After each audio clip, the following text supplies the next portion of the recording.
Quick question. Have you ever like opened your bank account, went to check your bank account with like one eye open, like emotionally bracing for impact? It's money's like one of those crazy things, right? It's like you can be fully aligned, enlightened being, divinely connected, and then there's a problem with money, and we in survival mode in like 2 seconds flat. You know, that's what I want to talk about today because money is one of those things that can turn a fully conscious human being into a really panicked version of themselves in about 3 seconds.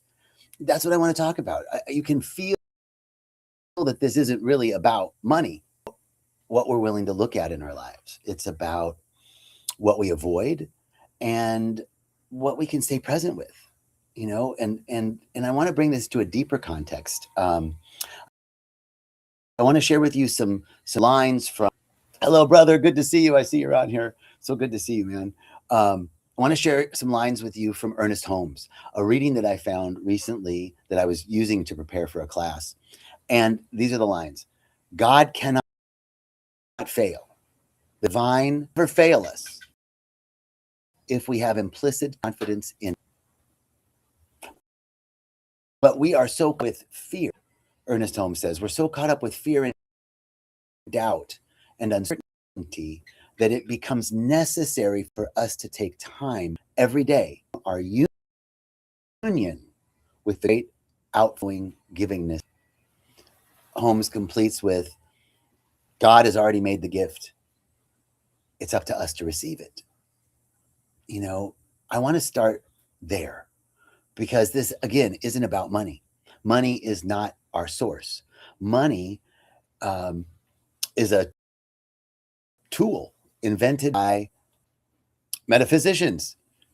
Life is our source, right? Life sources us. Holmes says a constant outpouring of divine life, giving, moving, expressing, always. We can see it. Life is always for itself, always producing, taking more of itself out of it, making more without ever depleting itself.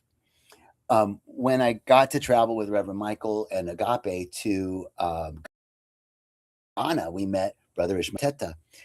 Life goes before you and provides what is needed before you even know you need it. The funny thing is, I'm looking at my computer screen down here and a picture of my trip, and there's a picture of me, Reverend Michael, and Brother Ishmael just popped up on my screen. Okay. Brother Ishmael said, John, life goes before you and provides what is needed before you even know you need it. And I was like, how is that, brother? Understand that? He said, before you were born, your mother's breast had milk waiting for you. It's my bad Ghanaian accent. Before we could use our lungs to breathe, there was air. Before we could eat, there was food. Before we was already here. Everything we needed was already provided. That's the truth. So if that's the truth, then the question becomes, always feel that way. If it's there and provides what we needed before we need it, why doesn't it feel that way? And this is where it gets pretty real because money doesn't have a bank account. It lives in our nervous system.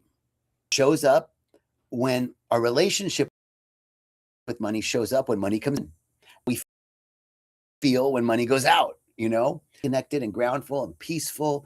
And then something happens financially and there's a contraction or a tightness or a worry. How that shows up as anxiety. That's my relationship, your relationship with money.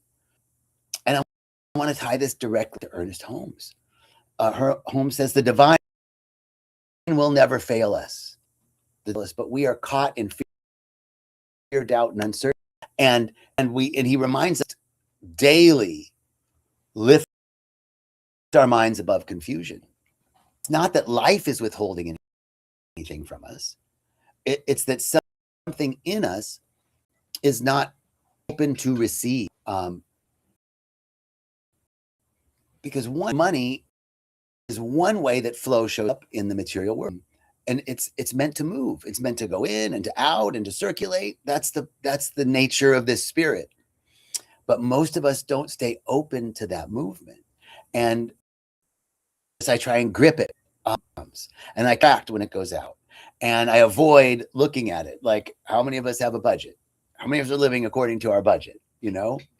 Um, but homes, here's the shift: is that a structure is not about control. It's not about discipline.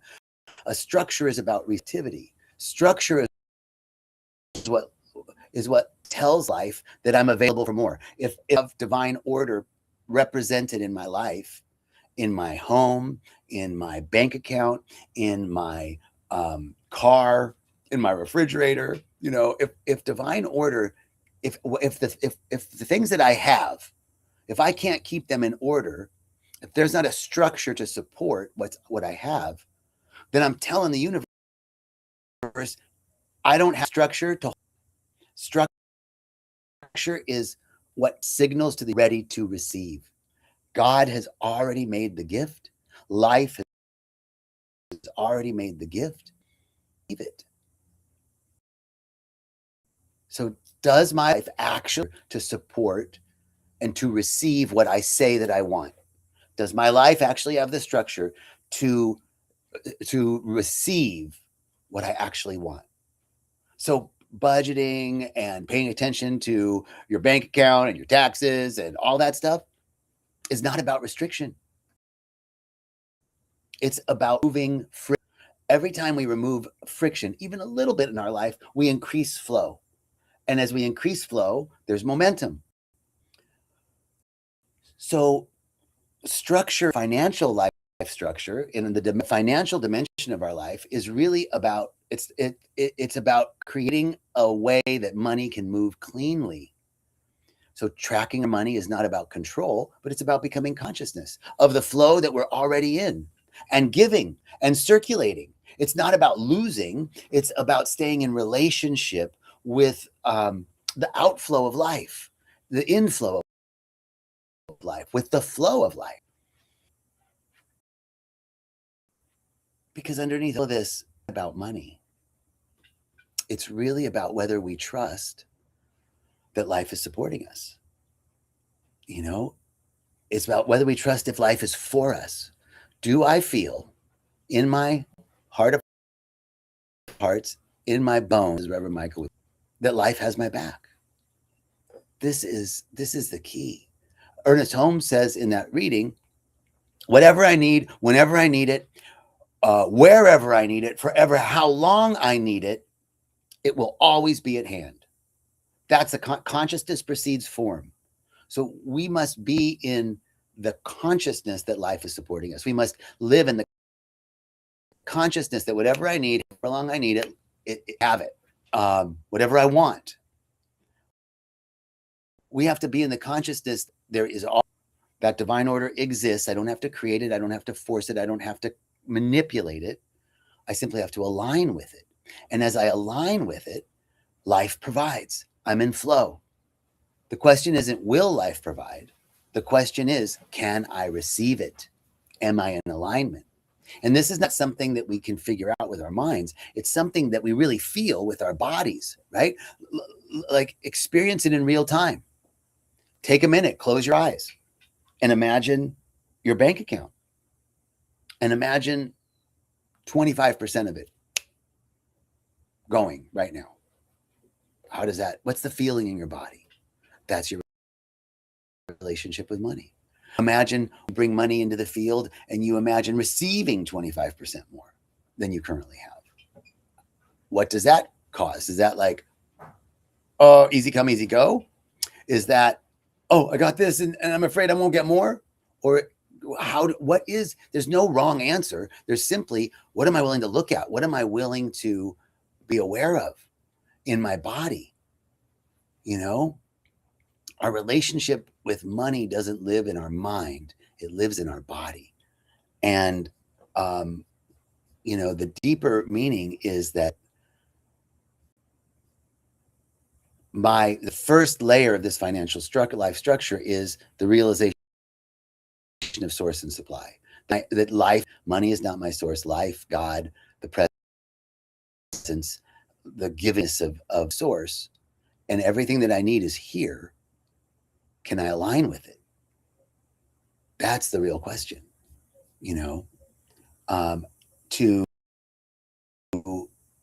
reorient myself. A fear of not having enough, a belief that I won't be taken care of, a pattern of avoiding or controlling or gripping. Let that move, um, you know, to install a new identity that I'm calm around money. Money comes in, goes out, and I remain steady. I'm someone that can hold flow. Um, thank thank you, sister. I appreciate that. So money, right? In what we just did, money didn't change. Our relationship to it did, and our structures, the structures in our financial dimension, reinforce this feeling or pull us back into an old one. So, you know, we want to really experience this in our bodies so that we can let this energy move, um, and allow this awareness around money to anchor in life is supporting me. I'm supported by life. And now I'm going to create structures in my life that signal to I can handle more. So I think that's felt, right? The contraction that we feel about money isn't permanent. Fear isn't permanent, right? Because our structures are what's going to help us move through that. Structure either reinforces the contraction or they support us opening up. So structure is what stabilizes a new relationship with this spirit of money. So I want to encourage you today, in the next 24 hours, to take one action, one that will help you bring divine order, one act that will help remove friction in your financial dimension, um, that will help bring order. One act that's going to bring order into your financial world. Not 10 things, not a plan for the month, just one act. This isn't about fixing your finances. It's becoming someone who can receive cleanly to life, that I'm available for more, you know? So that might be opening up a bank account and looking at it. It might be writing down exactly what's coming in and going out. It might be canceling a subscription that you forgot about, or something that's no longer aligned, or paying something off, or making a payment that you've been avoiding, or organizing one area of your finances, or just setting up a simple way to track your money. Just giving something, tithing something, giving even a small amount to stay in circulation. Just, it doesn't need to be big. I just want to encourage you to do one thing in your financial dimension that's going to remove friction. If you do one little thing, maybe you'll do one more little thing. Baby steps, little steps in the direction of what you want will remove friction and increase flow. And the more you do those little steps, there's more flow and less friction. Okay. So ask yourself, what's that one act right now before we get off? What's that one act? What would bring more clarity, more order, more flow into my financial life right now? Think about it. Notice the first thing that comes up. Not the perfect thing, but the honest thing. And that's your act. That's the one thing. 24 hours. All right. You can send me a direct message if you did it. That would be so cool. I would love it if you did. All right. Have a beautiful day. Peace and blessings. And I'll see you next week.